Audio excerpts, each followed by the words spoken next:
Olá pessoal, sejam bem-vindos à nossa aula 7 do módulo 5, Interpolação, do nosso curso de Cálculo Numérico.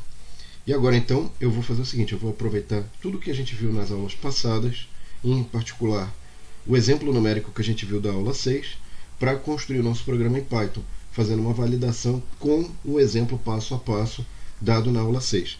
Se você não viu a aula 6, vai aparecer um card aqui em cima, dá uma olhadinha lá no card, pessoal, para se familiarizar, se ambientar com o tipo de notação, as coisas que são importantes para a gente poder fazer esse programa em Python, tá? Então vamos lá, ó. O que acontece, pessoal? Aqui eu tenho, só rememorando rapidinho, um equacionamento geral, tá? Da forma de Lagrange, para você encontrar um polinômio interpolador, pelo menos aí de grau 2, que é um polinômio que a gente deseja para esse conjunto de 3 pontos aqui, tá? E aí vem a questão, ok, essa forma geral, como é que eu uso essa forma geral? Eu já tinha dado essa dica lá atrás, que você não precisa especificar, esmiuçar, detalhar. Eventualmente, se você quisesse achar os coeficientes tipo A0, A1, A2 do polinômio interpolador de grau 2, aí você teria que abrir isso aqui. Mas não é o nosso caso, a gente quer uma função que faz a avaliação como um polinômio de grau 2. Então, se eu te der o x, qual é o y correspondente? É isso que eu preciso, tá? Então, baseado nesse truque, o que a gente vai fazer? Como é que a gente vai aproveitar essas equações, essas fórmulas e esses dados para fazer o nosso programa em Python, tá? Então, eu vou mostrar aqui para vocês, pessoal, um truque que a gente vai usar, tá? E esse truque vai ser usado, mas antes de eu mostrar esse truque, eu vou fazer o seguinte, eu vou começar a fazer o código e só depois eu vou mostrar o truque passo a passo, tá? Então vamos lá. Vamos fazer o seguinte, a primeira coisa importante é a gente começar a colocar os nossos dados do problema para a gente poder trabalhar, né, com esse problema, poder validar o programa, na verdade. Então aqui eu estou colocando exatamente os dados do problema, estou colocando os valores de x, tá? Vou colocar o valor de y correspondente a cada x e finalmente aqui, pessoal, eu vou colocar também eu vou fazer um truque aqui que eu acho que é importante, que vai ser o seguinte, eu vou colocar aqui, ó, XP, eu vou botar o grau da interpolação, n igual a 2, vou botar YP igual a interp Lagrange, tá? XPXN, tá? Muito bem.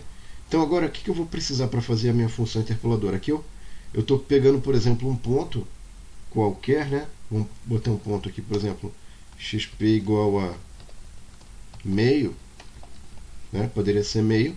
E para esse valor de x igual a meio, eu quero saber qual é o YP correspondente. Para fazer isso, eu vou passar o y, os valores de y, tá? E vou passar também, pessoal, os valores de y e também o grau do meu polinômio interpolador que eu preciso saber, tá bom? Legal. Então, baseado nessas informações, agora sim eu vou construir aqui a minha função, tá? Essa minha função, eu vou botar aqui que eu vou usar o NumPy, SNP, e vou precisar também da Matplotlib, que eu vou fazer uns gráficos depois, tá, pessoal, para a gente verificar se está correto a nossa interpolação, nosso polinômio interpolador. Vai ser interessante para eu construir gráficos e verificar isso. Então aqui eu vou botar interp Lagrange, e obviamente eu tenho que fazer, eu vou fazer a sequência aqui, ó, do ponto, do x, do y, que são os dados, e o grau do meu polinômio interpolador, tá? Bom, aí agora, pessoal, vai entrar uma coisa bastante importante, que é o valor inicial do ponto. Eu vou botar um valor inicial aqui, 0, tá? Vocês vão entender daqui a pouco para que precisa esse valor 0, tá? Antes da gente seguir, eu queria mostrar um negócio que é muito importante aqui para a gente fazer essa função do jeito mais fácil possível, tá? Então a ideia é a seguinte, por exemplo, para eu avaliar um valor x qualquer, o que eu preciso fazer? Eu preciso pegar y ponderado por L0 de x, né? depois somar com y1 L1 de x, depois y2 vezes L2 de x. Então eu tenho o primeiro laço aqui que eu vou precisar, pessoal, que é um laço aqui que eu identifiquei pelo índice k, que ele vai fazer o que? Isso aqui vai ser k igual a 0, tá? Aqui vai ser k igual a 1, e esse outro carinha aqui vai ser para k igual a 2. Então, quando k, usando a notação lá do nosso simbolismo geral, né, pessoal? Aqui, ó, L de k, ó. Então, essa fórmula é L de k. Quando k igual a 0, é isso. Quando k igual a 1, é L1. Quando k igual a 2, é L de 2. Eu estou usando a mesma notação das fórmulas gerais lá, tá? Tá bom. Então, quando k é igual a 0, pessoal, eu tenho que calcular o L de 0, tá? Para calcular o L de 0, o que eu vou fazer? Primeiro, eu vou ter uma variável P, que é de produto, tá? Então, esse P é importante porque o que ele vai fazer? Ele vai pegar, por exemplo, ele começa com 1, tá? Depois ele vai pegar de 0, do índice 0 até n mais 1, de J. Então, vamos voltando ao equacionamento geral, ó. Isso aqui é o produtório de J de 0 até n, para J diferente de K. Então, vamos voltar aqui, ó, tá vendo? Ó? Ele vai fazer o que? Ele vai pegar esse P, vai multiplicar por ele mesmo, e você vai ter os termos, né? Cada termo dessa multiplicação que você vai obter, dependendo aí do valor de J que você está usando. Repara que J varia de 0 até n mais 1. Esse n mais 1 é porque ele não vai até n mais 1, ele vai até n, se eu escrever n mais 1 aqui, tá? E o K tem que ser diferente de J, ou seja, eu não faço esse produto quando o K é igual a J. Agora, o que é o diferente? Ó, é XP, o valor que eu tenho que avaliar, o valor X, né? Menos X de J. Então, esse cara daqui, ó, tem índice J. Vamos voltar aqui, ó, tá vendo? Ó, tem índice J aqui, ó. No equacionamento geral é X de J. E embaixo também, ó, X de J. Então, vamos ver se está certo, ó. Vamos ver aqui, ó, X de J e X de J. Tá batendo, ó, X1, X1, X2, X2. Legal. E em cima é X de P, que é o ponto que é dado, né? E X de K embaixo, isso aqui está dividindo, né? Que é X de 0 e X de 0. Repara que esse K fica fixo para todo J. Então, enquanto você vai fazendo várias vezes, vai mudando, né? X1, X2, vai mudando, desde que o J seja diferente de K. Esse cara ele fica fixo para todo J, para um dado J, né? Ou para todos os valores de J. Então, esse cara daqui, olha, vai ficar x1, x1, por quê? Porque é k igual a 1. x2, x2, porque é k igual a 2. Tá? Então, essa variável aqui é muito importante porque ela começa em 1 e ela vai varrendo todos os j de 0 até 1 para j diferente de k. Ou seja, ela faz esse cara, esse primeiro termo, depois esse outro termo, para k igual a 0. Né? Para k igual a 0, x de k 0 é x0, x0. K igual a 1, x1, x1. E assim por diante. Tá? Legal, então eu já tenho aqui algo que calcula para mim esses L0, L1 e LK corretamente. Agora, o que eu preciso fazer? Uma vez que eu calculei L de 0, vamos supor aí que eu estou no K igual a 0, né? Eu vou pegar, então esse cara aqui já tem, suponha que ele finalizou, né? Que é o L de 0 de XP, né? No caso. O que ele tem que fazer? Ele tem que multiplicar por Y de K, que é 0. Então ele vai multiplicar esse carinha daqui, ó, por y de 0. Tá? E aí o que acontece? Ele salva nesse yp que eu comecei com o valor 0 inicial. Então ele pega esse valor aqui, ele calcula e joga na variável p, yp. Depois ele vai repetir isso aqui para quem? Para k igual a 1. Então, para k igual a 1 aqui ele faz esse pedaço e soma com o anterior, com o que estava antes. Aí depois ele acumulou esses dois, faz o cálculo para k igual a 2 e soma com os dois anteriores. De modo que ao final desse processo, o y de p é o p de 2 de xp, para um dado xp que você está calculando. Tá? Então, pessoal, isso aqui é importante, eu fiz esse passo a passo para a gente entender, porque a forma que está sendo feita a conta aqui é simples, mas a relação com o equacionamento geral já não é tão fácil de entender, tem que tomar cuidado. Se você tiver dúvidas, pausa o vídeo, vai travando o vídeo, vai olhando o PDF que está aqui na descrição do vídeo, Enfim, não é complicado, mas tem que ter um domínio muito bom sobre os índices, equacionamentos, para você entender bem esse código. Para você não ficar, entendi mais ou menos. Não, tem que entender direito. Então, eu sugiro fazer passo a passo, pausar, vai, escreve no papel, refaz, faz você. E aí a coisa vai começando a ficar um pouco mais fácil não, mais inteligível, digamos assim.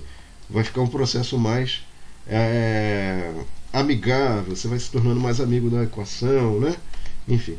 Então, ó, eu estou transcrevendo justamente aquilo que eu acabei de comentar, tá? E deixa eu botar lado a lado que fica muito mais fácil de vocês poderem visualizar. Agora sim. Então eu estou transcrevendo ali, pessoal, um pouco do desenvolvimento que eu já tinha pensado, né? Já tinha explicado, na verdade, com vocês. E agora eu vou então. Espera só um pouquinho que eu preciso. Agora sim. Então aqui eu vou botar x de k menos x de j. Pronto. E aí, olha só que legal, pessoal. Agora eu vou ter o yp,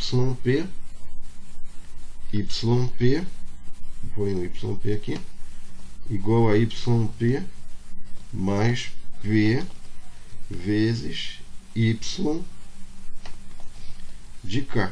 Então, com esse desenvolvimento agora, pessoal, que eu já tinha inclusive explicado antes, eu fiz o cálculo aí da interpolação de Lagrange para um dado ponto x de p ao cálculo y de p correspondente, tá? E aqui eu vou mandar então imprimir o y de p, vamos mandar rodar. Lembrando aí que esse código vai estar na descrição do vídeo também. Então depois, se você quiser, você pode pegar o código, fazer uma análise, tá? E aí ele falou o seguinte, olha, aqui deu menos 1. Ah, não, mas não sei se está certo, né? Vamos tentar fazer o seguinte, ó. Eu vou botar 0, por exemplo, né? Ó, deu 0. Poxa, mas será que se eu tivesse x de p igual a 1, quanto é que daria? Menos 1,33. Então, aí você fala, você fica na dúvida, né? Você fala, poxa, mas se fosse 1,5, quanto é que daria, né? Então, aí você fala, poxa, mas não fica muito legal. Será que essa interpolação tá boa, tá ruim? Será que a gente não pode melhorar isso? Pode. Então, o que eu vou fazer agora? Eu vou fazer o seguinte, eu vou criar uma outra variável aqui, com o intuito da gente fazer um gráfico, que vai ser o np_range, tá? Vou fazer de menos 1 até 2 e vou botar uma divisão de 0,1 entre os valores, tá? O y de t associado a esse t vai estar vazio, uma lista. Eu vou fazer um for de i em t, e esse for de i em t, pessoal, vai ser o que? Ele vai pegar cada valorzinho de t que eu acabei de construir ali, e para cada valorzinho de t eu vou pegar e vou chamar a minha função de interpolação na forma de Lagrange que eu acabei de construir agora, tá? E essa forma aqui que eu vou ter, pessoal, ela vai ser importante porque eu vou fazer o seguinte, agora eu vou ter um y de t, eu vou mandar fazer os pontos, né? Então eu tenho o t y de t e eu vou botar um azulzinho aqui, uma curva contínua azul.